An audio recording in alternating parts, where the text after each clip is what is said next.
रवीश ने जैसे ही पेपर खोला तो वो हेडलाइन देखकर दंग रह गया। आज भी हाईवे पर मर्डर। यार ये तो महीने से हो रहा है। लगता है किसी हाईवे लुटेरों का गैंग है। रवीश ने पूरा आर्टिकल पढ़ना शुरू किया। इस घटना में किसी भी तरह की कोई लूटमार नहीं थी। हमारे सूत्रों के हिसाब से वही मौत का संगीत वाले भूतों का काम है। हमारे इस विषय के विशेषज्ञ तांत्रिक आदिनाथ जी। पता नहीं आजकल न्यूज़पेपर वालों को क्या हुआ है। अब ये लोग तांत्रिकों के इंटरव्यू ले रहे हैं। मुझे इन सबके पीछे का राज पता करना ही पड़ेगा। और इसी सिलसिले में रवीश अपने ऑफिस गया। वो एक रिपोर्टर था और उसने डिसाइड कर लिया था कि वो इन घटनाओं पर से पर्दा जरूर फाश करेगा। रवीश ने अपने दोस्त कुमार को भी अपने साथ ले लिया। मुझे तो लगता है कि ये कोई जरूर बड़ा षड्यंत्र है। हाँ, कोई तो है जो हाईवे पर लोगों को मार रहा है और भूतों का नाम दे रहा है। हमको पहले उस ढोंगी तांत्रिक की खबर लेनी चाहिए। तो चलते हैं। रवीश और कुमार दोनों तांत्रिक के आश्रम पर पहुंच गए। जब वो लोग तांत्रिक के यहां पहुंचे तो तांत्रिक साधना में लीन था।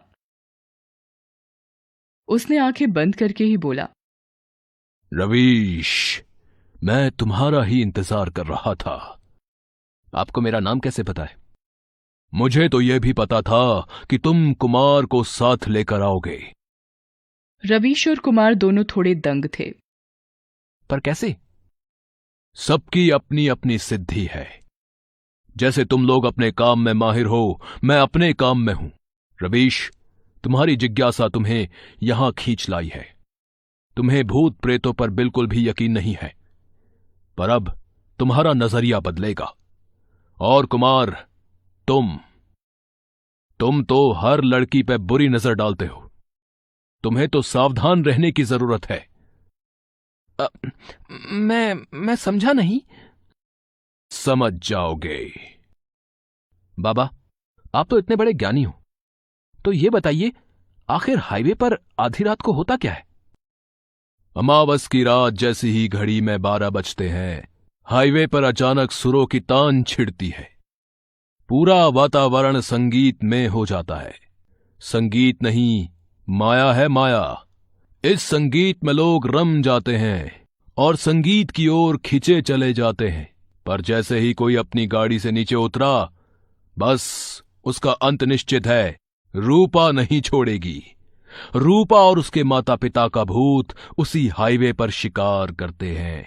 बस शिकार उनके संगीत से खिंचा चला आता है, फिर वो लोग उन्हें मार डालते हैं। क्या बाबा, आप हमें किसी फिल्म की स्टोरी सुना रहे हैं क्या? हम रिपोर्टर्स हैं। आपको लगता है कि हम भूत और भूतिया परिवार की कहानी पर यकीन करेंगे? मुझे पता था तू मेरी बात नहीं मानेगा। अच्छा ये बता, इस महीने कौन से दिन ये घटना हुई थी? 14 तारीख को। 14 तारीख को अमावस था। ये तो इत्तेफाक भी हो सकता है ना बाबा? जब जब ये हाईवे पे खून की घटना हुई, हर बार अमावस की रात थी। क्या ये इत्तेफाक हो सकता है? वो मुझे पता नहीं, पर आपकी बातों पर बिल्कुल भी यकीन नहीं है। मैं मानता ही नहीं कि भूत हो सकते हैं। ठीक है, तो खुद देख ले। लेकिन मेरी एक बात तुम्हें माननी ही होगी, अगर अपनी सलामती चाहते हो तो। क्या? तांत्रिक ने कुछ मंत्र पढ़े और उसके हाथ में 2 ताबीज आ गए। इन ताबीज को अपने गले में बांध लो, ये तुम्हारी रक्षा करेगी। कुमार ने फट से ताबीज ले ली और एक अपने गले में और एक रवीश के गले में बांध ली। फिर वो दोनों वापस अपने ऑफिस चले गए। तुझे क्या लगता है, ये बाबा की बात में कुछ दम है क्या? पहले मुझे भी लगा था कि ये ढोंगी बाबा है, लेकिन उसको तो हमारे बारे में पहले से पता था। अब लगता है बाबा सच बोल रहे होंगे। जय हो बाबा की। यार, लेकिन मुझे यकीन नहीं है। मैं सोच रहा हूँ कि अगली अमावस को हम दोनों हाईवे पे जाते हैं और अपनी आंखों से दूध का दूध और पानी का पानी करते हैं। पर भाई, हाईवे पर जाना रिस्की है। साले, तू रिपोर्टर होकर डर गया। लगता है तूने फेमस डायलॉग सुना नहीं है, रिस्क नहीं तो इश्क नहीं। चल ठीक है, हम दोनों जाएंगे, लेकिन अगर हमें जरा भी खतरा लगा तो प्रॉमिस कर हम वापस वहां कभी नहीं जाएंगे, ठीक है? हाँ भाई प्रॉमिस, तू ना बहुत बड़ा फट्टू है। रवीश कुमार के डर का मजाक उड़ा रहा था, पर कुमार को बाबा की बात पर यकीन हो गया था। अगली अमावस्या को रवीश और कुमार रात के 11 बजे अपने ऑफिस से निकले। तुझे पक्का ये करना है? हाँ यार, तू टेंशन मत ले, मुझे यकीन है भूत वूत कुछ नहीं होता। लगभग 1 घंटा रवीश गाड़ी चलाता रहा। हम हाईवे पहुंचने वाले हैं ना? हाँ, अभी 10 मिनट में पहुंच जाएंगे। और देख, 12 भी बजने वाले हैं। कुमार को डर लग रहा था। रवीश गाड़ी चला रहा था। 10 मिनट बाद उन लोगों को एक बहुत ही मधुर संगीत सुनाई देने लगा। भाई, आगे खतरा है। उस बाबा ने सही बोला था, मुझे संगीत सुनाई दे रहा है। सुनाई तो मुझे भी दे रहा है, लेकिन मुझे लगता है ये कोई राजस्थानी संगीतकारों की टोली होगी। शायद वो लोग बीच में रुककर आराम कर रहे होंगे। हाईवे के बीच में कोई क्यों रुककर आराम करेगा? मेरी बात सुन, चल वापस चलते हैं। इतनी दूर आ गए हैं, आज तो मैं सच का पता करके ही जाऊंगा। रवीश कुमार की एक नहीं सुन रहा था। कुछ देर बाद संगीत की ध्वनि ऊंची हो गई और दोनों रवीश और कुमार शांत हो गए। रवीश गाड़ी तो चला रहा था, पर वो अभी सुध में नहीं था, मानो जैसे वो किसी चीज से खिंचा चला जा रहा था। कुमार की आंखें चढ़ चुकी थी। वो संगीत में अपनी मुंडी हिला रहा था। रवीश गाड़ी चलाता रहा और थोड़ी दूर आकर उसने ब्रेक मार दिया। फिर दोनों गाड़ी से बाहर निकले और सड़क के किनारे चलने लगे। वहां 3 भूत संगीत बजा रहे थे और नाच रहे थे। कुमार और रवीश इन्हीं की ओर खींचे चले जा रहे थे। अचानक उन भूतों ने संगीत बंद किया और जोर जोर से हंसने लगे।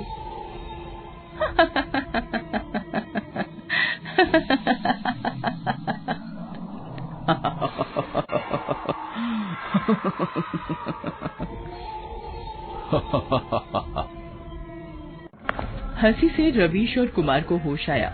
अपने सामने 3 भूतों को देखकर दोनों चौंक गए और अपनी जान बचाने के लिए भागने लगे। कुमार भाग रहा था और एक भूत ने उसकी टांग खींच दी और रूपा के भूत ने तो रवीश को घेर लिया। अब तो यहाँ से जिंदा नहीं जाएगा। लेकिन मैंने तुम्हारा क्या बिगाड़ा है? बिगाड़ा? मैंने किसी का क्या बिगाड़ा था जो तुम लोगों ने मेरी जिंदगी बर्बाद कर दी? मैं बदला लूंगी, सबसे बदला लूंगी। रूपा ने रवीश पर हमला करना चाहा, पर उसके आसपास एक सुरक्षा कवच बन गया और कुमार के आसपास भी। तीनों भूत छटपटा रहे थे। उनको रवीश और कुमार को मारना था, पर वो उन तक पहुंच ही नहीं पा रहे थे। आखिर गुस्से में रूपा का भूत चिल्लाने लगा, कौन हो तुम लोग? कौन हो? मैं रवीश हूं और ये कुमार, और हम लोग पत्रकार हैं। यहाँ क्यों आए हो? हाईवे की घटनाओं का सच जानने। हमने ही मारा है सबको और आगे भी मारते रहेंगे, समझे? पर क्यों? तुम्हें सच जानना था, जान लिया, अब चले जाओ, इससे पहले कि हम तुम्हें मार दें। शौक से मार दो, पर मुझे पूरा सच जानना है। रवीश की बातें सुनकर कुमार डर गया। अबे पागल हो गया है क्या? तो चुप। मैं आप लोगों से आपकी कहानी जानना चाहता हूं। मुझे यकीन है आप लोगों के साथ कुछ तो बहुत बुरा हुआ है। आज से 1 साल पहले मैं और मेरे माँ बाबा इस रास्ते से घर लौट रहे थे। हम कलाकार हैं, संगीत के शो करने के लिए अक्सर शहर जाया करते थे। उस रात हमें बड़ी देर हो गई थी और हाईवे पर सुनसान था। तभी हमें एक लॉरी आती दिखी और हमने मदद मांगी। हमें क्या पता था कि वो मदद हमारी जिंदगी बर्बाद कर देगी। हम लॉरी में चढ़े तो ड्राइवर और क्लीनर मुझे बुरी नजर से देखने लगा। कुछ देर बाद वो लोग हमें एक सुनसान इलाके में ले गए और मेरी माँ बाबा को रस्सी से बांध दिया। फिर वो लोग मुझे झाड़ियों में ले गए और मेरी जिंदगी बर्बाद कर दी। तो इसलिए आप सबसे बदला ले रही हैं? इतना ही नहीं, उन कमीनों ने मेरे माँ बाबा को लॉरी से नीचे फेंका और उन पर लॉरी चला दी। उस रात मैंने अपनी आंखों से अपना पूरा परिवार खत्म होते देखा। और फिर मैंने पहाड़ी से कूदकर अपनी जान भी दे दी। और तब से मैं अपने माँ बाबा के साथ उन 2 कमीनों का इंतजार कर रही हूँ। आपके साथ जो हुआ वो बहुत ही बुरा था, पर उसके लिए आप सभी से बदला क्यों ले रहे हैं? क्योंकि मेरे साथ बहुत बुरा हुआ, मैं बदला लेकर रहूंगी। रवीश, निकल इधर से जल्दी। रवीश और कुमार गाड़ी में भागने लगे और तीनों भूत गुस्से में उनकी गाड़ी का पीछा कर रहे थे। ये हादसा रवीश और कुमार को जिंदगी भर याद रहेगा। शायद अब वो कभी रात में हाईवे से नहीं जाएंगे। ये कहानी आंध्र प्रदेश के अम्बुजस्वामी की है। अम्बुजस्वामी ट्रेन के ड्राइवर के पद से रिटायर हुए थे, लेकिन रेलवे की नौकरी के दौरान उनके जीवन में एक ऐसी घटना घटी जो वो कभी भुला नहीं सकते। दिसंबर के महीने की बात है। एक नई स्पेशल ट्रेन की शुरुआत हुई थी। अम्बुजस्वामी और उनके असिस्टेंट शेखरन की ड्यूटी उसी ट्रेन में थी। ट्रेन सही समय पर मंजिल की ओर रवाना हो गई। आप समझते क्यों नहीं? ये मेरी रिजर्व सीट है, इस पर मैं आपको बैठने नहीं दे सकता। रिजर्व ही है ना, खरीदी तो नहीं है। आप बड़े बदतमीज टाइप के आदमी हैं। बदतमीज तो आप हैं, देख रहे हैं। मेरे साथ मेरी बीवी है, छोटा बच्चा है, आप थोड़ा एडजस्ट नहीं कर सकते? उसी ट्रेन से घनश्याम भी यात्रा कर रहा था। दोनों यात्रियों के बीच बात बढ़ती देख उसने बीच बचाव किया। उसने दोनों को समझाया भी। दोनों को अपनी गलती का एहसास हुआ। फिर वो एडजस्ट करके बैठ गए। 5-6 घंटे बाद ट्रेन अपने पहले स्टेशन पर रुकी। चाय ले लो, चाय चाय चाय, गर्मा गर्म चाय, शुद्ध दूध की अदरक वाली चाय ले लो, चाय चाय। मूंगफली ले लो, मूंगफली, करारे मूंगफली, सर्दी का भगा दे मूंगफली। सर्दी कुछ ज्यादा ही थी। चाय वाले की चाय हाथों हाथ बिक गई। कई लोगों ने मूंगफली भी ली। ट्रेन फिर से मंजिल की ओर चल पड़ी। काफी धुंध के कारण ट्रेन बहुत धीरे धीरे चल रही थी। अचानक अगले स्टेशन के आने के पहले जंगल वाले रास्ते पर सिग्नल लाल हो गया। अम्बुजस्वामी ने ट्रेन रोक दी। धुंध के कारण पहले ही ट्रेन लेट चल रही है, ऊपर से ये रेड सिग्नल है। अयो सर, आगे लाइन क्लियर नहीं होगा। एक काम करो, तुम यहीं रुको, मैं थोड़ा हल्का होकर आता हूँ। आज सर्दी कुछ ज्यादा ही है। अम्बुजस्वामी हल्के होकर फिर से ट्रेन में चढ़कर बैठ गए, लेकिन उनका असिस्टेंट शेखरन वहां नहीं था। उन्होंने सोचा कि वो भी हल्का होने गया होगा। अचानक उसे किसी लड़की के पायल की छन छन की आवाज आने लगी। इतनी रात को ऐसे घने जंगल में पायल की आवाज कहाँ से आ रही है? ए लड़की, तुम इतनी रात को रेलवे ट्रैक पर क्या कर रही हो? चलो जाओ यहाँ से, जाओ। तू मुझे भगाएगा यहाँ से? तेरे जैसे कितने आए और चले गए। चुड़ैल, शेखरना, जल्दी आओ, जल्दी आना शेखरना। बहुत शोर करता है तू। तेरा शेखरन तो गया, अब तू देर मत कर, ट्रेन स्टार्ट कर। लेकिन अभी तो रेड लाइट है, आगे एक्सीडेंट हो गया तो। अम्बुजस्वामी को ट्रेन स्टार्ट करनी ही पड़ी। उसके बाद तो ट्रेन बिना किसी रेड लाइट की परवाह किए पूरी स्पीड से एक स्टेशन से दूसरे स्टेशन निकलने लगी। चारों ओर हड़कंप मच गया। अरे ये ट्रेन रुक क्यों नहीं रही? मुझे तो यहीं उतरना है। मुझे भी। हे भगवान, कहीं गाड़ी को ब्रेक तो नहीं फेल हो गया। रुकिए, मैं गाड़ी की चेन खींचता हूँ।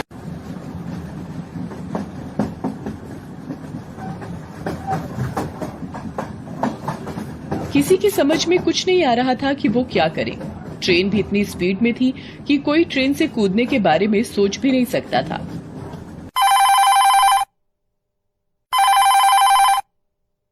सर, रेड लाइट के बावजूद ट्रेन हमारे स्टेशन से निकल गई है। अम्बुजस्वामी से बात भी नहीं हो पा रही है। ओहो, सुनो, ट्रेन थोड़ी देर में सुरंग से होकर गुजरने वाली है। हमें जल्दी से सुरंग के बाहर उसे रोकना होगा, नहीं तो अगले स्टेशन पर खड़ी ट्रेन से उसकी टक्कर हो जाएगी। सर, मैं अगले स्टेशन मास्टर से पूरी तरह कांटेक्ट में हूँ। हम ट्रेन रोकने की पूरी कोशिश करेंगे। तुम्हारा दिमाग तो खराब नहीं हो गया? यह कैसे हो सकता है? सर, मैं सच कह रहा हूँ, ट्रेन सुरंग से बाहर आई ही नहीं। पूरा रेलवे डिपार्टमेंट आश्चर्यचकित था। पूरी मीडिया में ये खबर फैल गई कि ट्रेन सुरंग के अंदर गायब हो गई। सबने बहुत कोशिश की, लेकिन किसी को उस ट्रेन का कोई पता नहीं चला। लेकिन 3-4 दिन बाद ही उसी ट्रेन के कई यात्री एक साथ रेलवे अस्पताल के डॉक्टर के पास पहुंचे। सभी के चेहरे पर चोट के निशान थे, लेकिन वो सभी अजीब अजीब सी बातें कर रहे थे। डॉक्टर साहब, हमें बचा लीजिए, नहीं तो हम ट्रेन से गिरकर मर जाएंगे। डॉक्टर साहब, आप ट्रेन की चेन क्यों नहीं खींच रहे हैं? मुझे यहीं उतरना है। घर पर मेरी बेटी इंतजार कर रही है। डॉक्टर कुछ समझ पाते उससे पहले ही ये सभी यात्री भी ट्रेन की तरह ही अस्पताल से गायब हो गए। इस बीच इस घटना को 15 दिन बीत गए।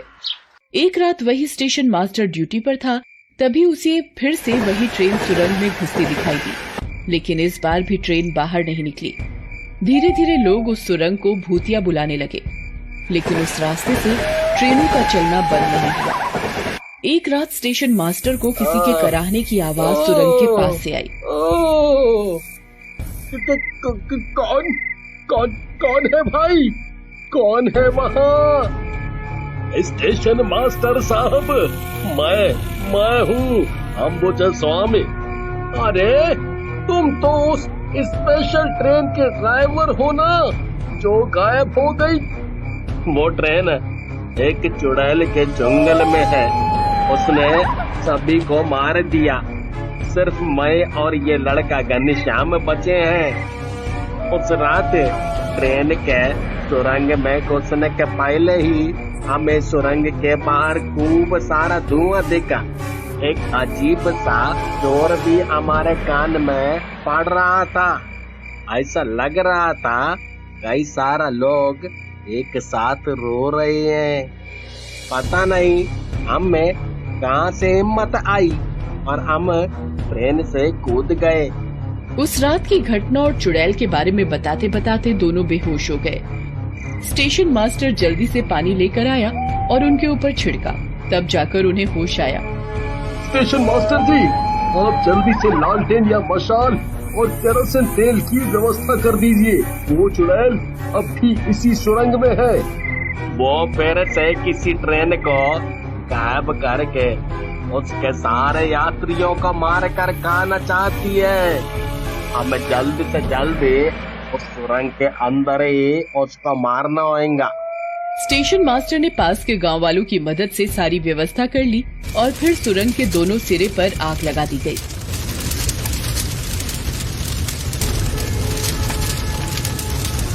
ये ठीक नहीं किया तुम लोगों ने।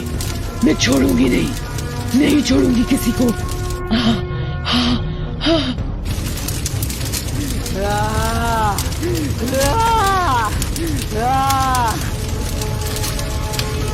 चुड़ैल उस आग में जलकर भस्म हो गई, लेकिन वो सुरंग अब भी भूतिया सुरंग ही है। अभी भी उससे डरावनी आवाज आती है।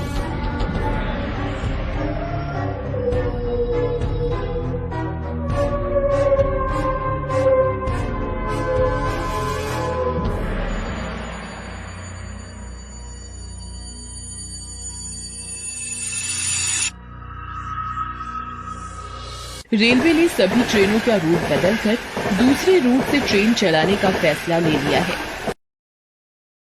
रामलाल रिक्शा चलाता है। सर्दियों की रात वो अपनी अंतिम सवारी को उसके घर छोड़कर वापस लौट रहा था। रात काफी हो गई थी। जंगल वाले रास्ते तक पहुंचते पहुंचते जोर जोर से बिजली कड़कने लगी और बारिश होने लगी। इस बारिश को भी अभी ही होना था। क्या भगवान, घर पहुंच जाता तब बारिश करवा देते। वो रिक्शे में जल्दी जल्दी पैडल मार रहा था ताकि जल्दी घर पहुंचे। अचानक से उसकी रिक्शा जंगल वाली सुनसान रास्ते पर जोर की आवाज के साथ रुक गई। अरे ये क्या हो गया? रिक्शा रुक क्यों गई? क्या ऊपर वाले जब देखो पीछे ही पड़े रहते हो?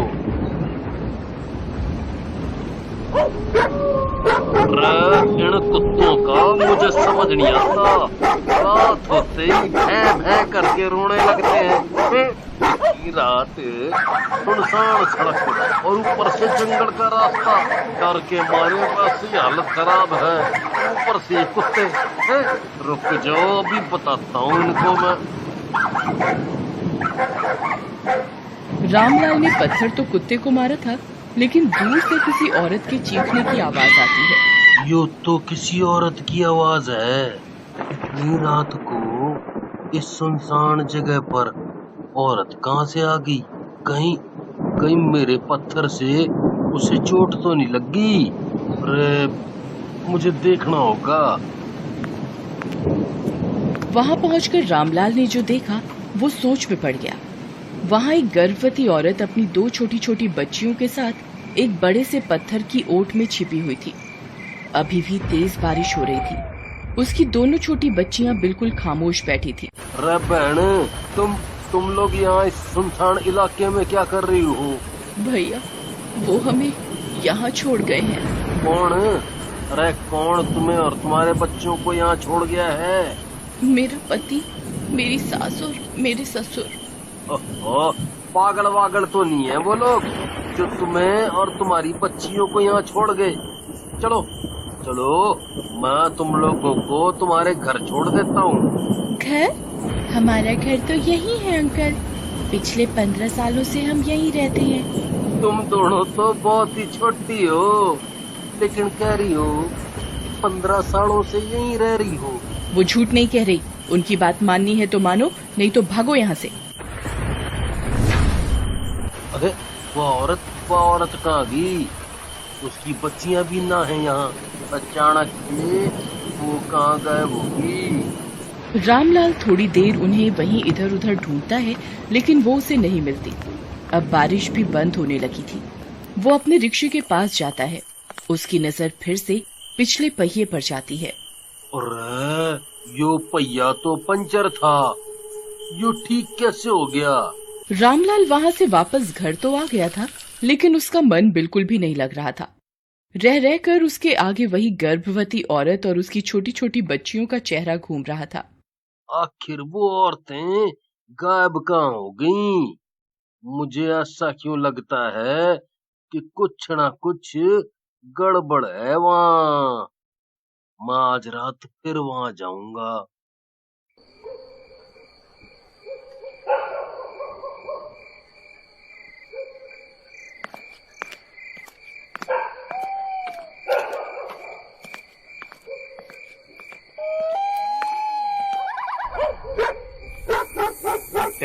हट यहाँ से, चल भाग।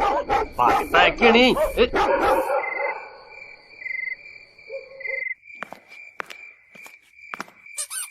यहाँ इतने सुनसान में गुड़िया लेकर कौन आया होगा?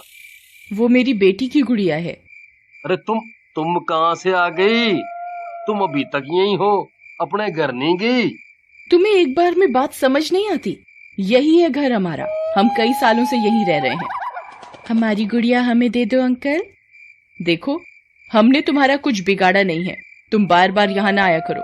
अगर उन्हें पता लग गया तो वो तुम्हें भी हमारी तरह मार देंगे।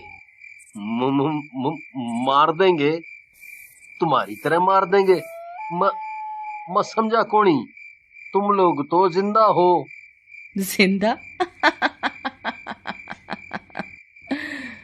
हाँ, जिंदा तो हम ही लोग हैं। मरे तो वो हैं जिन्हें बेटियां बोझ लगती हैं। जिन्हें बेटियां बोझ लगती हैं? अरे तुम कहना क्या चाहती हो? भैया, मेरा नाम शीतल है और ये मेरी बेटियां कोमल और चंचल हैं। आज से 10 साल पहले की बात है। फिर से पेट में तेरे लड़की ही है? कल मुही मर क्यों नहीं जाती तू? 2 बेटियां पहले से ही छाती पर मूंग डल रही हैं हमारी। ऐसा ऐसा मत कहिए माँ, ऐसा मत कहिए। ठीक ही तो कह रही है माँ। ना जाने कहाँ से ले आई इन दोनों को और हमारे माथे मर दिया, और अब तीसरी को लाने की तैयारी है। हाँ, कलमुही को सब पता था कि इस बार भी इसके पेट में लड़की ही है, तभी तो डॉक्टर के पास जाने से मना कर रही थी। तो फिर क्या सोचा है तूने? मैंने कहा ना मैं ये बच्चा नहीं गिराऊंगी। तुझे जो कह रहे हैं कर, नहीं तो मार मार कर तेरी वो हालत करेंगे, तेरी आत्मा भी कांप जाएगी। आप जो चाहे कर ले, मैं अपनी बच्ची को नहीं गिराऊंगी। उन जालिमों ने उसकी एक न सुनी। वो उसे लगातार मारते रहे। उसे इतना मारा गया कि उसकी जान ही निकल गई। अरे बेटा, ये कुछ बोल क्यों नहीं रही है? कहीं ये मर तो नहीं गई? माँ, ये तो मर गई। हे भगवान, ये क्या कर डाला तूने? तूने तो इसे मार ही दिया। बंद करिए अपना यह नाटक। मैंने नहीं, हम सब ने मारा है इसे। देखो बेटा, जो हुआ सो हुआ। अब लाश को ठिकाने लगाने की सोच। कहीं पुलिस को पता लग गया तो पूरी जिंदगी जेल में चक्की पीसनी पड़ेगी। ये तो गई, अब इसकी दोनों बेटियों का क्या करना है? उसे भी इसकी माँ के पास भेज देंगे। ये दोनों वहीं खुश रहेंगी। उन दुष्टों ने मेरी बेटियों को खाने में उसी दिन जहर दे दिया। ये दोनों भी नहीं रही। फिर उसी रात हम सभी की लाश को ठिकाने लगाने के लोग निकल पड़े। ये चुपचाप हमारी लाश को यहीं नाले के किनारे ले आए। इन्होंने पेट्रोल छिड़क कर आग भी लगा दिया। लेकिन उस दिन भी जोरों की बारिश होने लगी। ये मुई बारिश कहाँ से आ गई? माँ, यहाँ रुकना खतरे से खाली नहीं है। चलो यहाँ से निकल चलते हैं। कहीं किसी ने देख लिया तो लेने के देने पड़ जाएंगे। तेज बारिश के कारण हमारी लाशें नहीं जली। तब से हमारी आत्मा यहीं भटक रही है भैया। तुम लोगों ने कितना सा है बहन, कितना सा है। पता नहीं लोगों को लड़कियां क्यों नहीं चाहिए। अरे लड़की नहीं होगी तो ये संसार ही नहीं होगा। ये बात उन्हें समझ क्यों नहीं आती? भैया, हमारा एक काम कर दो ना। हमारी आत्मा भी अब तंग आ गई है। तुम हमारा अच्छे से अंतिम संस्कार करके हमें मुक्त कर दो ना। बोलो ना भैया, हमें मुक्त करोगे ना? बोलो ना। रे बहन, मैं तुम्हें मुक्त भी कराऊंगा और जिन्हें कैद में डलवाना है उन्हें कैद में भी डलवाऊंगा। रामलाल ने तीनों का अच्छे से अंतिम संस्कार कर उन्हें मुक्त कर दिया। साथ ही उसने पुलिस वालों को शीतल के ससुराल वालों की सारी कारगुजारी कह सुनाई। पुलिस वाले उन्हें पकड़कर ले गए। रामलाल जब भी उस रास्ते से गुजरता है तो उसे ऐसा लगता है कि वो दोनों छोटी बच्चियां और शीतल मुस्कुराकर उसे धन्यवाद कह रही हैं। Best buddies. Hello friends, thanks for watching this video. अगर आपको ये वीडियो पसंद आया है तो प्लीज लाइक, सब्सक्राइब, कमेंट्स करें इस वीडियो पर, और हाँ, शेयर करना भी ना भूलें। और भी मजेदार वीडियो देखने के लिए नीचे दिए गए बेल आइकॉन को दबाएं। देखते रहिए बेस्ट बडीज।